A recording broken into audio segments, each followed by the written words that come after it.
Karamihan sa atin akala natin ay planado na natin ang ating hinaharap.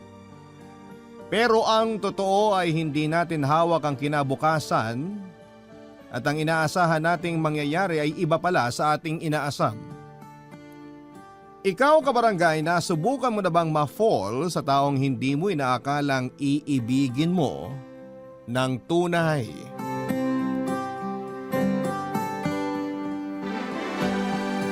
Dear Papa Dudut,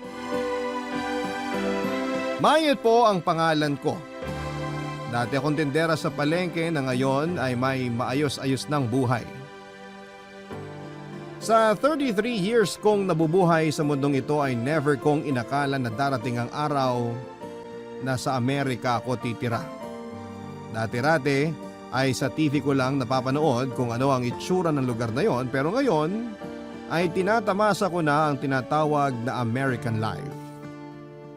Kung paano po nangyari yon, ito po ang ikukwento ko sa inyo at sa lahat ng mga listeners ng Barangay Love Stories. High school pa lamang ako ay tindera na ako sa palengke. Palagi ko noong sinasamahan ng nanay ko sa pagtitinda bago at pagkatapos kong pumasok sa klase. Hindi kasi gaanong kaganda ang estado namin sa buhay at hindi po kami mayaman, Papa Dudut. Kaya ang allowance ko noon at pambayad sa mga kailangan namin sa school ay dapat na pinagtatrabahuhan ko. 6 kaming magkakapatid at ako ang bunso. May di-describe ko po ang sarili ko bilang madiskarte at palaban. Kailangan kong maging matapang sa buhay dahil yun na lamang po kasi ang maipagmamalaki ko. Mahirap man kami noon ay hindi ko hinahayaang api-apihin lamang kami ng mga taong mas nakakataas sa amin. Marami kasing tao na porket nakikita kang naghihirap, imbis na tulungang makaahon, ay mas lalo ka pang ipagtutulakan sa putik. Katulad na lamang ng kapitbahay naming si Aling Minda, Papa Dudut.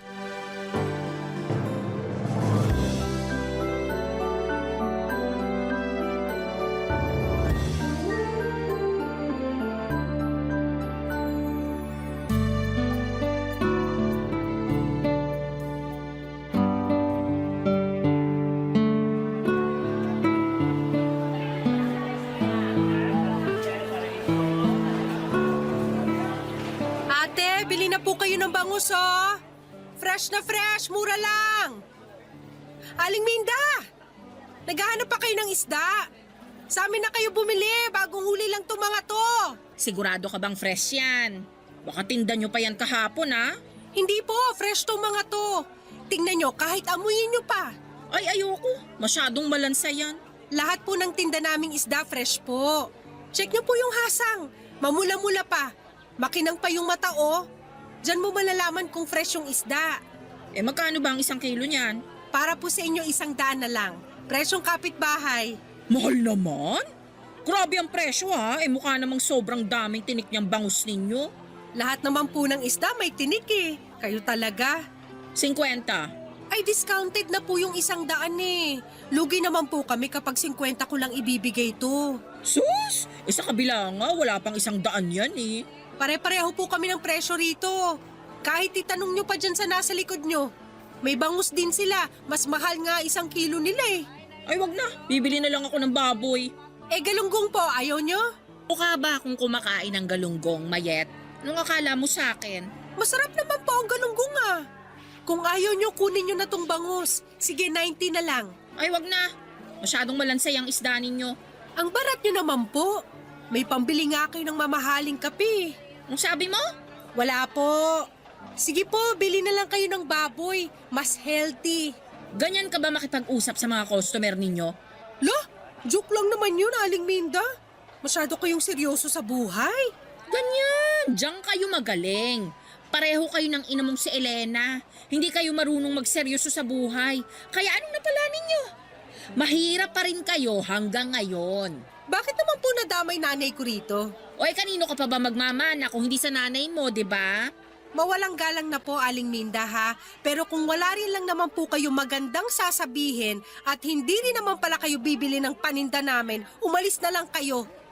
Hindi na nga kayo bibili, insultuhin niyo pa pamilya ko. Ano? Nasaktan ka, di ba? Kasi totoo yung mga sinabi ko. Wala ka kasing pinag-aralan, kaya ganyan ka kumakasagot sa mga mas nakakatanda sa'yo. Walang manners. Palibhasa, pabaya ang mga magulang mo. Wala nang patutunguhan ng buhay mo, iha. Forever ka nang magtitinda ng malansang isda. Grabe naman kayo. Kung may buhos ko po kaya sa inyo tong isang balde ng isda para kayo maging malansa. Gusto niyo ng respeto? Nek-nek nyo. Ang respeto, ibinibigay sa mga taong karespe-respeto. Hindi kayo yon. Aba, talagang lumalabang ka pambata ka, ha? Nasaan na bang nanay mo? Sabihin mo, bayaran niya yung inutang niya sa akin. Kayo magsabi. Ininsulto niyo na nga ako tapos uutusan niyo pa ako ngayon. Tayong kapitbahay lang, ha? Ate, bangus po! Fresh na fresh! Mura lang ho! Itong paninda namin para lang to sa mga taong afford bumili at hindi buraot. Sige na po ate, bibigyan ko kayo ng discount. Bastos! Nakakausap pa kita eh. Baka alis na nga rito. Panira ng araw. Papa Dudu, totoo naman talaga ang ilan sa mga sinabi ni Aling Minda. Ayoko mang aminin pero may katotohanan na mga sinabi niya. Mahirap lamang kami at lubog sa utang at wala rin akong tinapos dahil maaga akong tumigil sa pag-aaral. Pagkatapos ng high school ay mas pinili ko na lamang na magtrabaho. Hindi rin naman kasi ako matalino at lagi akong huli sa klase noon. Kaya naman ipinaubaya ko na lamang sa mga kapatid ko ang opportunity na mag-aral sa kolehiyo. Kaso nga lang sa aming anim, 2 lang ang nakapagtapos ng kolehiyo. Ang isa ay maaga nag-asawa samantalang ang isa naman ay nanatiling tambay dahil hirap makahanap ng trabaho. Grabe ang dinanas naming kahirapan noon, Papa Dudut. Palagi naming kinakain ang pride namin para lamang makapangutang kay Aling Minda na sa barangay namin ay siya lamang ang merong sariling maliit na grocery store. Kahit palagi kaming nagkakasagutan ay wala akong choice, kundi ang humingi ng pabor sa kanya para lamang makakain kami kahit na ang kapalit noon ay puro pangiinsulto. Buong buhay ko araw-araw na pinapaalala sa amin ni Aling Minda kung gaano kami kahirap. Kulang na nga lang ay ipatarpaulin pa niya ang listahan ng utang namin sa kanya. Sa kabila ng lahat ng yon ay never akong nawala ng pag-asa, Papa Dudut. Sa katunayan, mas nagkaroon pa ako ng motivation para mangarap ng mas matayog. Ipinangako ko noon sa sarili ko na hindi ko hahayaang manatili kami sa ganong klase ng estado. Ipinangako ko na balang araw ay yayaman din ako at idadamay ko rito ang buo kong pamilya.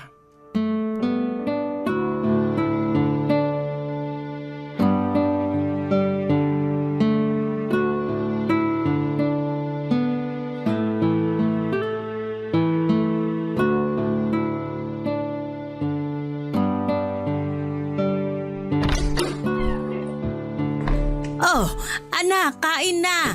Saan ka galing? Bakit ka ginabi? Dumalaw lang po kina Jenny, nakipagtsikahan. Di bale, halika na, kumain ka na. Ipinagtabi kita ng ulam. Sige lang po, katatapos lang namin ni Jenny kumain. Nay, di pa ba kayo sawa dyan? Sawa saan? Dyan, sa ulam nyo. Lagi na lang tayo kumakain ng sardinas. Mamaya tubuan na tayo ng kaliskis niyan. Ba't naman ako magsasawa sa sardinas? Grasya to. Dapat nga magpasalamat pa tayo kasi may kinakain tayong ulam. Pero hindi ba kayo nag-asam na kumain ng mas masarap na pagkain? Lechon, chicken barbecue, bulaloy, mga ganong klase ng ulam. Siyempre gusto ko rin namang makatikim ng mga binanggit mo. Kaso nga lang, wala naman tayong pambili ng ganyang kamahal na pagkain eh. Kung sawa ka na sa sardinas, pwede naman tayong magluto ng instant noodles bukas. Tapos sa susunod na araw, pwede nang pitasin yung mga talong ni Minda sa bakuran nila. Humingi na lang tayo sa kanya. Total, marami naman yun.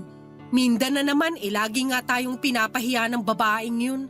Tiisin mo na lang. Siya lang din naman yung pwede nating mahinga ng tulong eh. Tumutulong nga, pero lagi naman niya tayong inaalipusta. Hayaan mo na lang. Ang mahalaga, may nakakain tayo. Ay, kailan kaya tayo makakaranas ng magandang buhay? Pasensya ka na anak, nakahirapan lang din ang maipapamana namin sa inyong magkakapatid. Wala eh, hindi tayo pinalad eh. Kahit araw-arawin nating magtrabaho, isang kahig, isang tuka pa rin tayo hanggang ngayon. Ang sarap siguro magkaroon ng magandang bahay, no? Yung kahit ref man lang mayroon tayo para kahit papano makainom tayo ng malamig na tubig. Wala naman tayong ibang magagawa kundi manalangin na lang na sana maibigay din sa atin ang buhay na hinahangad natin. Basta promise ko sa inyo, yayaman tayo. Gagawin ko ang lahat para makaahon tayo sa hirap. Paano mo naman gagawin yon? Ako nga, yan din ang sabi ko sa sarili ko nung dalaga pa ako eh. Basta, kahit gaano pa yung kahirap, gagawin ko para lang makaangat tayo. Kahit pumatol pa ako sa AFAM. Huwag ka munang mag-asawa anak. Mahirap magkapamilya kung wala ka namang pera. Siyempre, Nay, hindi ko naman tututuhanin yun. Ayoko rin namang gumamit ng tao para lang yumaman, no?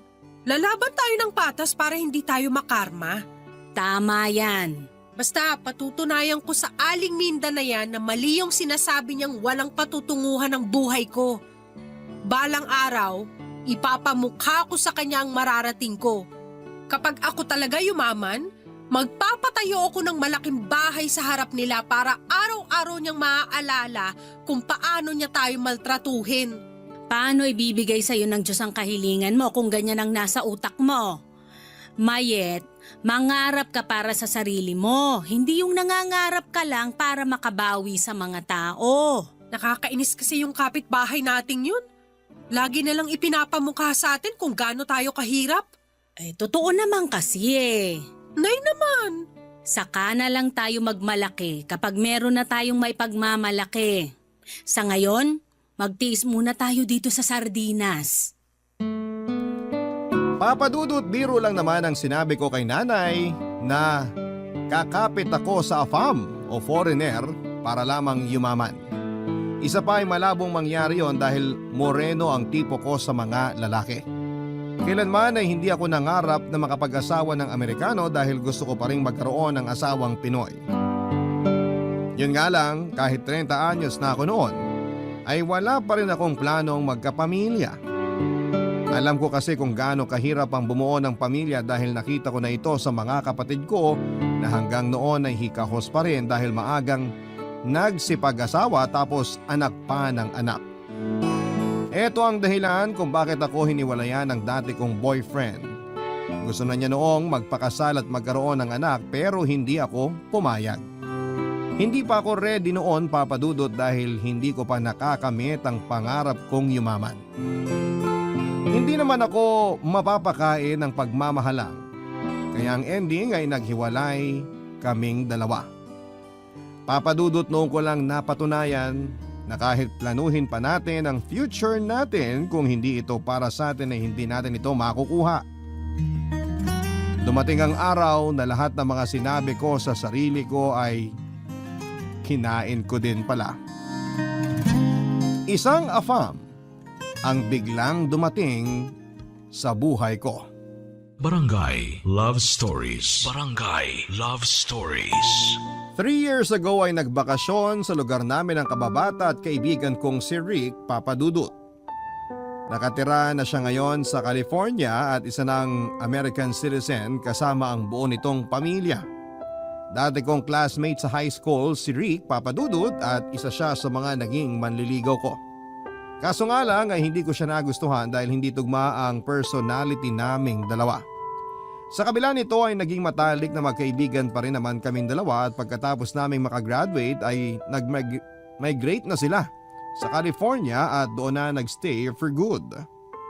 Noong muli silang bumisita sa Pilipinas ay dinala ni Rick ang kaibigan niyang Amerikano na si Johnson. Hindi ko noon inakala na si Johnson na pala ang magpapabago sa buhay ko, Papadudut. Una ko siyang nakilala noong maimbita ako sa party nila Rick sa kanilang bahay. Dahil pareho kaming wala pang asawa ay kaming dalawa ni Johnson ang naging tampulan ng tukso. Sinakyan ko lamang ang trip nila, Papadudut. Ang hindi ko alam noong mga oras na yon ay totoo na pala ang mga biruan nila. Totoo na pala na si Johnson ay nagustuhan ang isang katulad ko.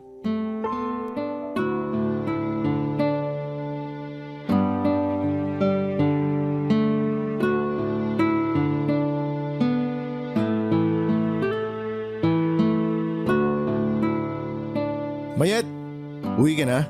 Oo sana eh. Gabi na rin kasi. Hindi naman ako makapagpaalam sa'yo kanina kasi ang dami mong bisita. Huwag ka muna umuwi, ngayon na nga lang tayo uli nagkita eh. Pwede pa naman tayo magkita bukas o sa susunod na araw. Hanggang kailan ba kayo magbabakasyon? Mga 1 buwan siguro. Matagal-tagal din pala. Dito ka muna, kwentuhan tayo. Ano, kumusta ka na? Eto, maganda pa rin. Wala ka pa rin talagang pinagbago ah. Confident ka pa rin. Siyempre, yun ang nga lang ambag ko eh. Pero totoo naman, maganda ka pa rin naman hanggang ngayon. Kung di nga lang ako taken, baka niligawan kita ulit eh. Hoy, magtigil ka nga. May asawa ka na't lahat, ganyan pa rin mga galawan mo. Tsaka isa pa, kahit noon at ngayon, hindi pa rin magbabago tingin ko sa'yo. Bakit? Ano ba tingin mo sa akin? Kaibigan lang. Oh, consistent ah. Ano ba kasing hanap mo sa isang lalaki? Bakit hanggang ngayon wala ka pa ring asawa? Hindi naman kasi ako naghahanap pa sa ngayon. Bakit naman? Wala ka bang mahanap? Hindi nga naghahanap eh. Ayoko muna mag-asawa. Tsaka na kapag mayaman na ako. Baka may alam kang trabaho sa California. I-refer mo naman ako dun oh. Nako, kung alam mo lang, mahirap lang din buhay namin dun. Kumpara naman dito. Mahirap kayo dun kasi mayaman yung bansa nyo pero kung nandito ka sa Pinas, mayaman na ang turing sa mga tulad mo. Sige na, kunin mo ako sa California. Sira ulo. Kay Johnson ka magpatulong. Mas mayaman yun kaysa sa akin. Saan mo ba napulot yung kaibigan mong yun? Dormmate ko siya nung college. Mabait yun. Siya na lang kaya gawin mong boyfriend. Pinagsasasabi nito. Batukan kita dyan eh. Ayoko nga muna mag-love life na yan. Trabaho ibigay mo sa akin, hindi jowa. Kapag si Johnson ang inasawa mo, di mo na kailangan magtrabaho. Ipili talaga. Ano bang trabaho ni Johnson? Editor yan, kaya matalino at creative. May sarili siyang company. Maliit lang pero marami naman parokyano. Alam mo yung mga nag-i-edit ng video at pictures sa mga kasal? Ganun, yun yung business niya. Pwede ba mag-apply sa kanya?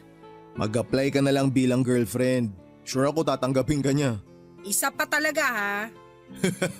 Joke lang, ito naman. Namiss lang kitang asarin. Pero ito may sasabihin ako sa yung sekreto. Ano? Type ka ni Johnson. Di nga. Oo nga.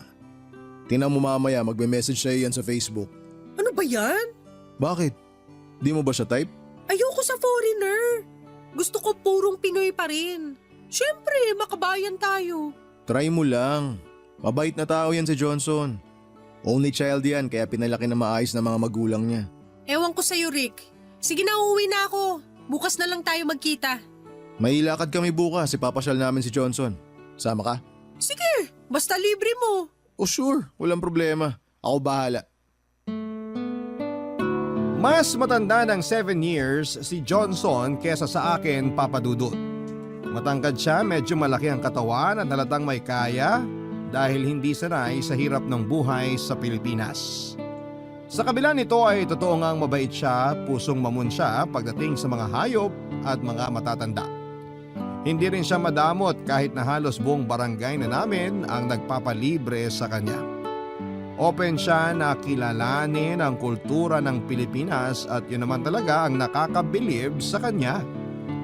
Sa halos 1 buwan nilang pananatili sa Pinas, ay isa ako sa mga palaging nakakasama ni Johnson. Parang ako na ang nagsisilbing tour guide nila Rick at Johnson habang namamasyal sila sa iba't ibang parte ng bansa. Noon ay hindi ako open sa pagkakaroon ng foreigner na boyfriend dahil tingin ko sa kanila ay masyado silang high maintenance at baka hindi ko maabot ang standard nila. Pero hindi nagtagal, noong mas nakilala ko pa si Johnson ng malalim, ay parang nagbukas ang puso ko para sa mga dayuhang tulad nila. Sobrang cute kasi nilang tingnan habang pilit nilang sinusubukang makibagay sa kultura natin. Papadudot maikling panahon ay nakaramdam na rin ako ng pagtingin kay Johnson. Hindi ko nagustuhan ang itsura niya o dahil mayaman siya. Nagustuhan ko siya dahil busilak ang kanyang puso. Masyado siyang caring at gentleman at eto ang dahilan kung bakit niya nabihag ang damdamin ko.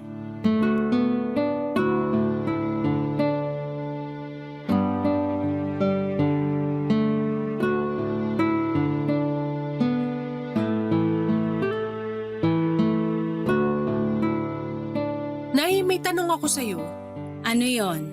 Gusto mo bang tumira sa Amerika? Amerika? Bakit mo naman naitanong yan? Wala lang. Naisip ko lang na kapag ba nabigyan tayo ng opportunity na lumipat sa ibang bansa tulad ni Rick, igagrab mo ba yun? Sa tingin ko, hindi. Bakit naman hindi? Mas gusto ko rito sa Pilipinas eh. Dito ako pinanganak. Dito rin ako dapat mamatay. Yun lang? Kahit mahirap ang buhay dito, mas gusto mo pa rin magstay dito sa atin? Oo naman. Marami na akong alaala rito eh. Dito na ako nakabuo ng pamilya, ng kaibigan at kung ano-ano pa. Sus! Takot lang kayo mag-English eh, kaya ayaw nyo. Isa pa yon. Pero sayang din yung opportunity kapag hindi kayo pumayag na tumira sa ibang bansa eh. Ang tanong, may opportunity ba? Paano kung meron? Meron? Ano nangyari yon? Nag-apply ka ba ng trabaho sa Amerika? Ay naku anak, congrats! Hindi po. Paano naman ako makakakuha ng trabaho sa Amerika eh wala nga akong tinapos? Ano yung opportunity na sinasabi mo?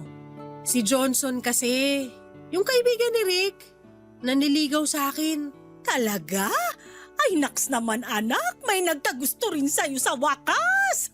Nay naman eh. O tapos ano, sasagutin mo ba siya? Sa tingin niyo po, Ay bakit ako ang tinatanong mo? Dapat ikaw ang nakakaalam niyan. kung ako lang din naman ang tatanungin, parang gusto ko na siyang sagutin. Oh, ganun naman pala eh. Ay, teka nga lang. Sasagutin mo ba siya dahil gusto mong makapunta sa Amerika?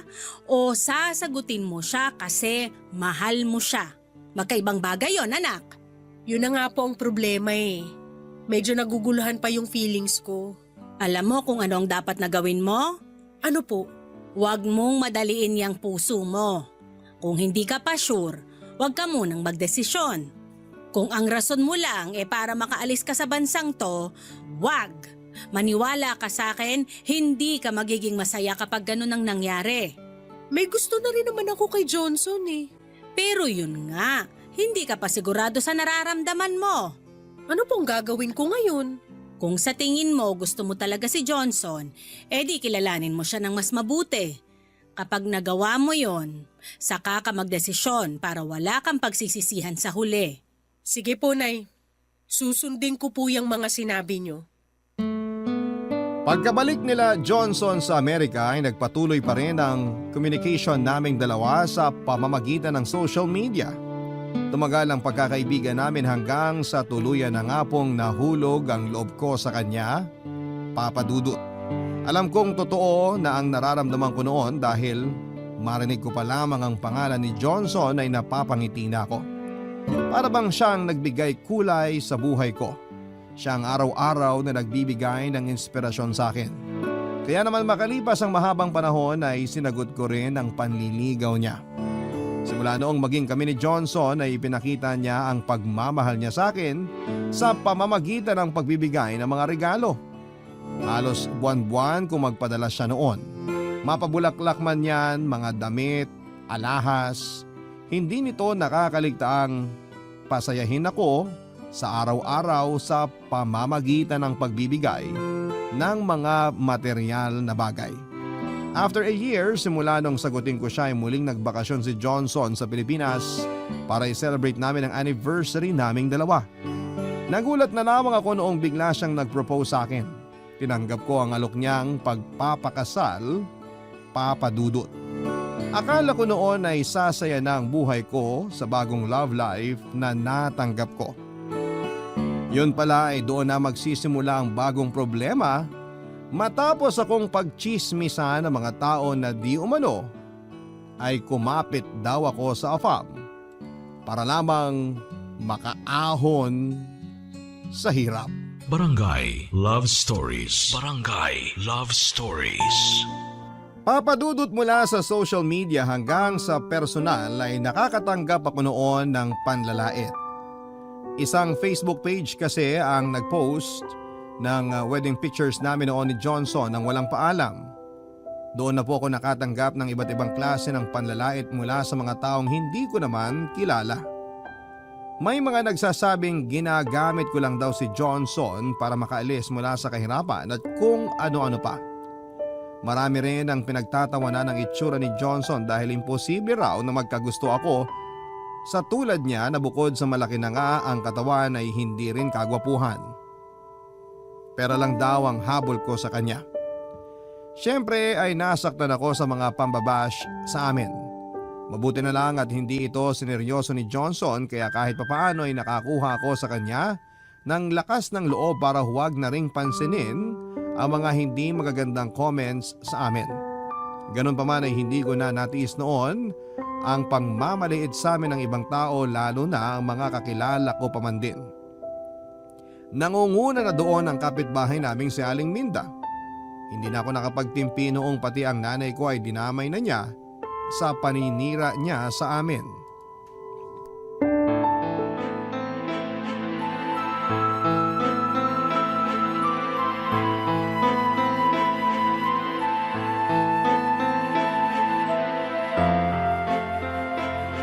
Aling Minda, mag-usap nga tayo. O ano, magbabayad ka na ba ng utang ninyo? Sumusobra na po kayo ah. Anong pinagsasabi mong sumusobra? Ano tong pinagkakalat yung bugaw ang nanay ko? At sino naman ang nagsabi na akong nagkalat niyan? May pruweba ka ba? Hindi na kailangan ng pruweba kasi kayo lang naman ang number 1 na hater ng pamilya namin. Ano ba nagawa namin sa'yo ha? Bakit ganito ka nalang manira sa pamilya ko? Inggit ka ba sa amin? Bakit naman ako maiinggit sa'yo? Ang kapal na mukha mo ah. Yun nga rin ang pinagtataka ko eh. Bakit inggit na inggit kayo sa amin, gayong kayo naman tong mas mayaman, mas malaki ang bahay, mas maganda ang buhay? Bakit ba hindi mo kami magawang tantanan? Hoy, Mayet! Ano bang akala mo sa sarili mo? Wala akong pakialam sa buhay ninyo. Bakit ko kayo sisiraan? Anong mapapala ko dyan? Tsaka isa pa, totoo naman na bugaw yang si Elena. Hindi ba nga, ibinugaw ka niya sa kano na asawa mo na ngayon? Saan mo naman napulot yung fake news na yan? Kumaka-imbento kayo ng kwento? Daig nyo pa ang scriptwriter? Hindi ako ibinugaw para lang sa kaalaman nyo. Ngayon kung hindi nyo tanggap na nakapangasawa ako ng foreigner, problema nyo na yon. O tanda na kayo, sana naman baguhin nyo na yung ugali nyo. Yabang mong magsalita ah. Ano, mataas na ang lipad mo? Porket nakabingwit ka ng kano? Palibhasa, hindi ka makahanap-hanap ng lalaking magmamahal sa'yo, kaya nagtiyaga ka na sa lalaking yon. Kung sa bagay, mga tipo mo naman ang hanap talaga nila. Yung mga exotic, mga mukhang unggoy. Grabe! Ako yung walang pinag-aralan sa ating dalawa. Pero kung umasta kayo, parang kayo yung hindi nag-aral. Yung mga lumalabas dyan sa bunganga nyo, parang hindi pinag-iisipan ng matinong tao. Alam mo, umalis ka na nga lang sa harap ko. Hindi ako pumapatol sa hindi ko ka-level ha. Tsupe! Tandaan mo tong araw na to, Aliminda. Darating din yung time na kayo ang hihingi ng tulong sa amin at kapag dumating yung araw na yon, ipamumuka ko sa inyo lahat ng pinaggagawa nyo sa amin. Mangarap ka na lang ng gising. Hindi mangyayari ang pinagsasabi mo. Tulong? Kahit magunaw pa ang mundo, hinding-hindi ako hihingi ng tulong sa inyo. Pwe! Pasalamat kayo at may natitira pa akong respeto sa inyo. Pero kapag dinamay mo pa ulit ang nanay ko sa trip mo, hindi na lang salita ang matatanggap niyo mula sa akin. Daming kuda! Umalis ka na nga lang. Saka ka na magyabang sa akin kapag bayad na kayo ng utang ninyo. Mga walang utang na loob. Babayaran namin lahat ng naitulong niyo sa amin, huwag po kayo mag-alala. Aba dapat lang. Huthutan mo yung asawa mo para makabayad kayo sa utang ninyo. Mga peste kayo. Che! Mas peste ka! Uy, anak! Bakit ka nakikipag-away dito?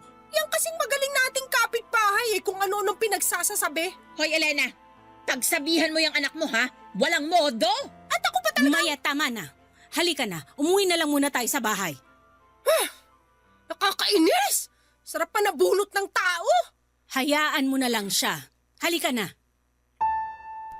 Sa huli ay hinayaan ko na lamang si Aling Minda at ang iba pang tao na wala nang ibang ginawa kundi ang manira ng kapwa. Ang mahalaga ay masaya na ako sa buhay ko noon at dahil ito kay Johnson. Matapos naming magpakasal ay sinimulan na ang ilakad ng asawa ko ang mga papeles ko para makalipat na sa California. Plano na kasi niya na kunin ako doon para doon na manirahan at bumuo ng pamilya. Mahigit 1 taon din ang hinintay ko, Papa Dudut, bago kami muling nagkasama ni Johnson sa California.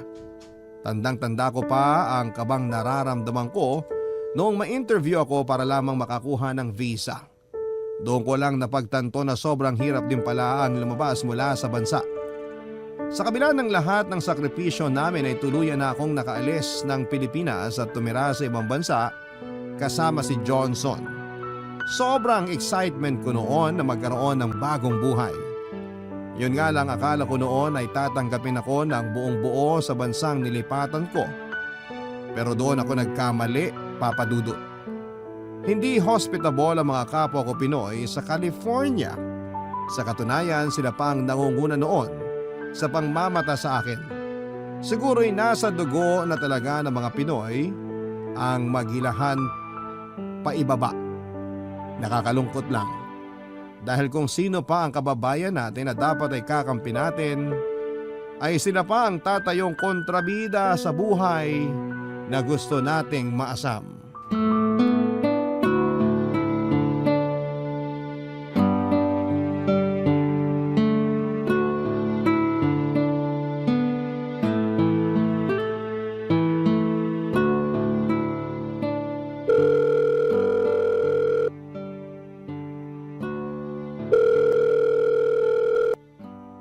Hello, anak!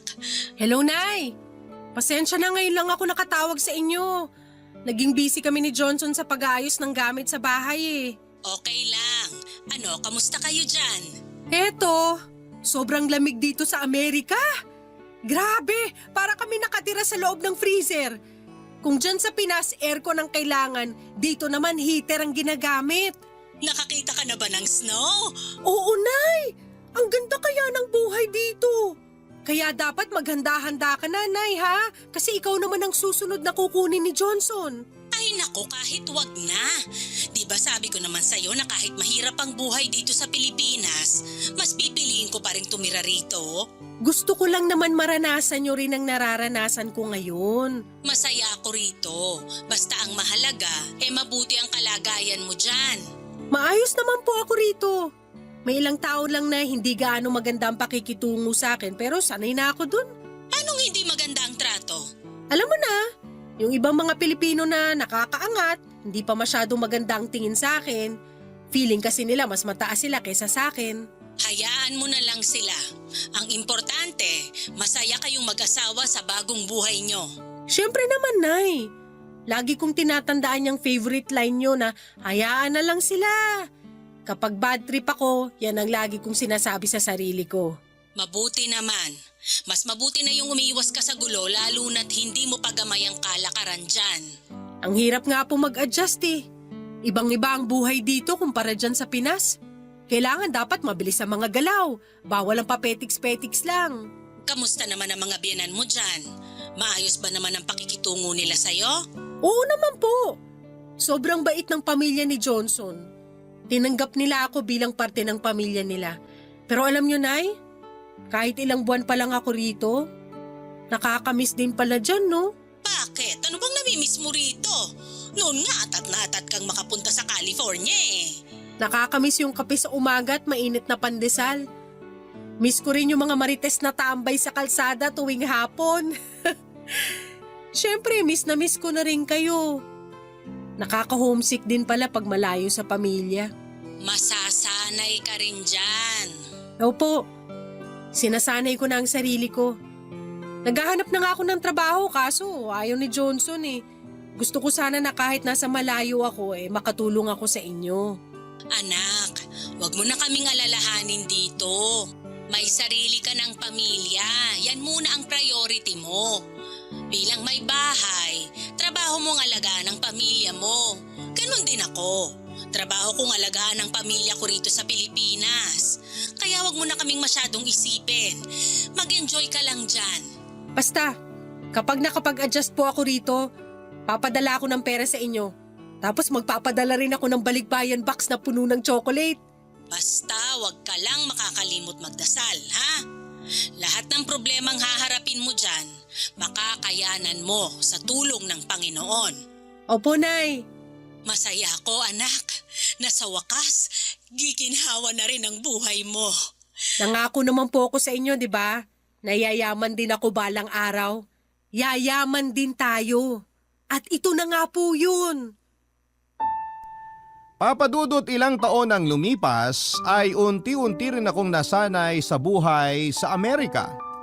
Nakapaghanap ako ng sideline noon para makatulong kay Johnson pero hindi rin po ito nagtagal dahil ipinagbuntis ko pa noon ang panganay namin.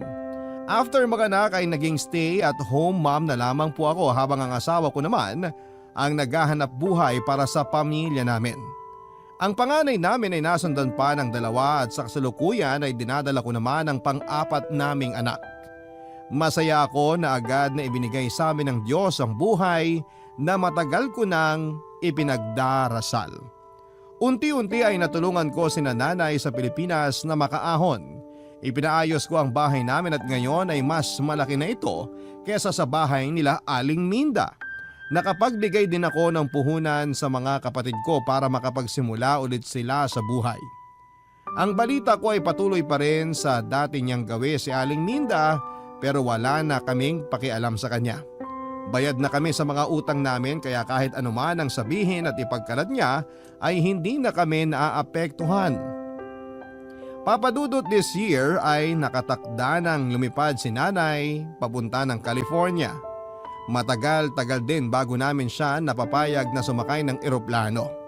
Mabuti na lang at sa huli ay nagbago din ang isip nito dahil sa kagustuhan niyang makita ang mga apo niya. Papadudot, masarap ang mangarap pero mas masarap kapag tinatamasa mo na ang mga pangarap na ito. Sa tulong ng pamilya, determinasyon at tiwala sa Panginoon, ang mga pangarap ko sa buhay ay nakamit ko rin sa wakas. Ito po ang kwento ko, Papa Dudut. Sana po ay nagustuhan ng inyong mga tagapakinig. Maraming salamat po. Ang inyong forever kapuso at kabarangay, Mayat. Nagustuhan ng iyong napakinggan? Ituloy yan via live stream sa www.gmanetwork.com/radio. Barangay LS 97.1